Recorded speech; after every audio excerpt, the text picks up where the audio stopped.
Halo guys ya, selamat datang kembali di channel saya. Perkenalkan, nama saya Andres Belantoni dari kelas 3 ya. Saya berasal dari SMK Negeri 2 Banjarmasin. Kali ini kita akan mempresentasikan DNS server ya. Langsung saja bro.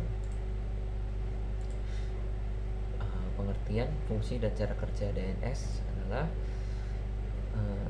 DNS itu domain name server adalah sebuah sistem yang digunakan untuk menerjemahkan alamat domain Anda menjadi IP address yang lebih dipahami oleh komputer.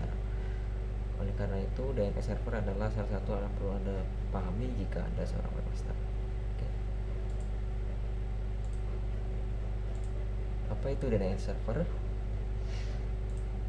Seperti yang dibahas sebelumnya, DNS server adalah server yang menghubungkan URL dalam kurung Uniform Resource Locator atau dengan IP address, Internet Protocol Address ya.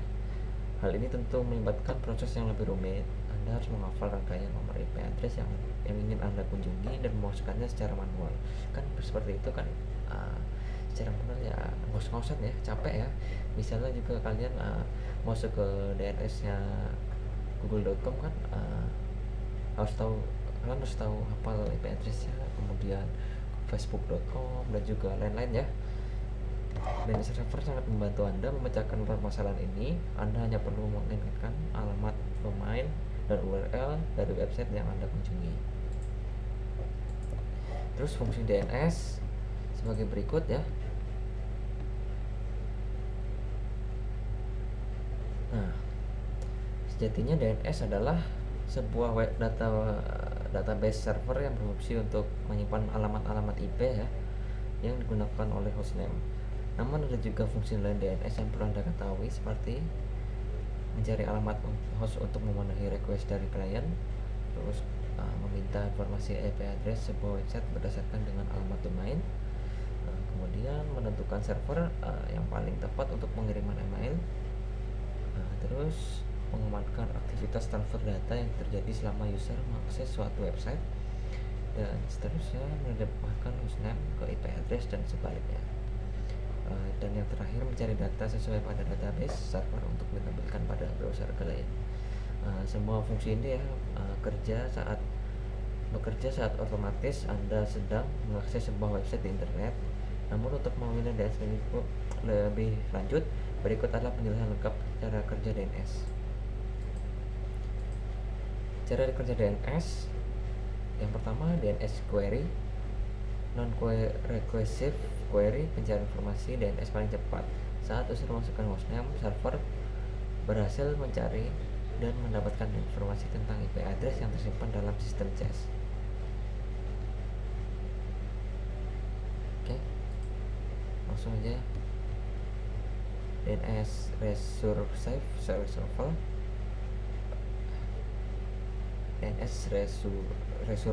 Resolver adalah proses pertama pencarian IP address. Jika informasi relevan tidak ditemukan pada cache server, sistem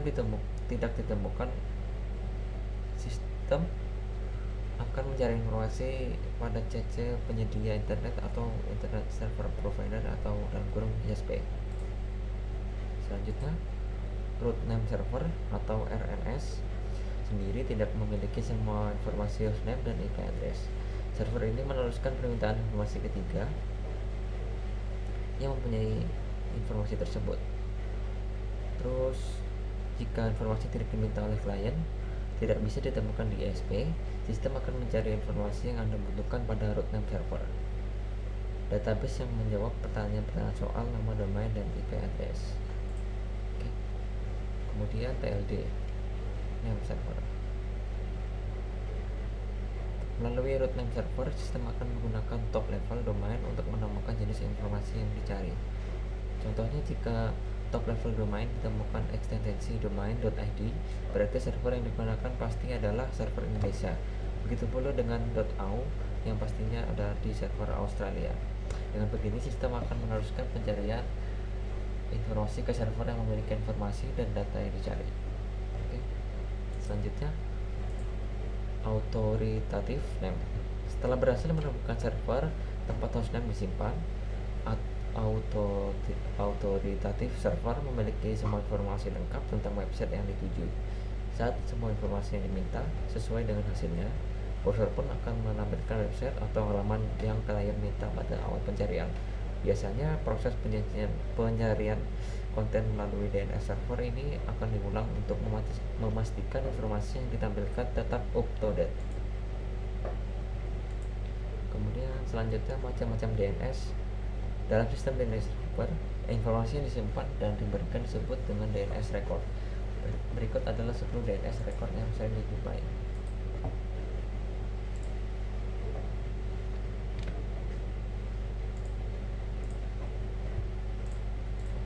Oke, yang pertama address record ya, atau yang sering disebut juga A record, adalah informasi yang menyimpan informasi soal hostname. Kemudian AAA record, triple A record, menyimpan informasi hostname dan hubungannya dengan Internet Protocol versi 6 address. MX record digunakan untuk merekam server SMTP yang khusus digunakan untuk saling berkirim email pada suatu domain. Kemudian CNAME record digunakan untuk melakukan redirect domain atau subdomain pada sebuah halaman IP. Kemudian NS record menyujuk sebuah subdomain pada authoritative name server, digunakan jika DNS server subdomain Anda berbeda dengan nama domain. PTR record memberikan izin pada DNS resolver untuk menyediakan informasi IP address dan menampilkan hostname.